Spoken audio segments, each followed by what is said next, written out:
Senhor, fazei que a fé.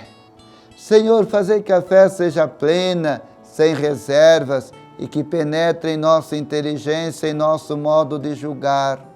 Senhor, fazei que a fé seja livre, que tenha nossa adesão pessoal.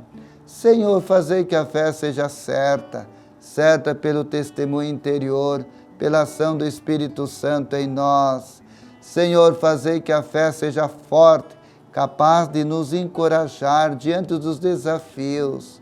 Senhor, fazei que a fé seja cheia de tranquilidade e que dê ao nosso espírito paz e alegria, gosto pela oração com Deus e convivência com os homens, de maneira que no diálogo com Deus e com o mundo se irradie a alegria interior de sua presença em nós.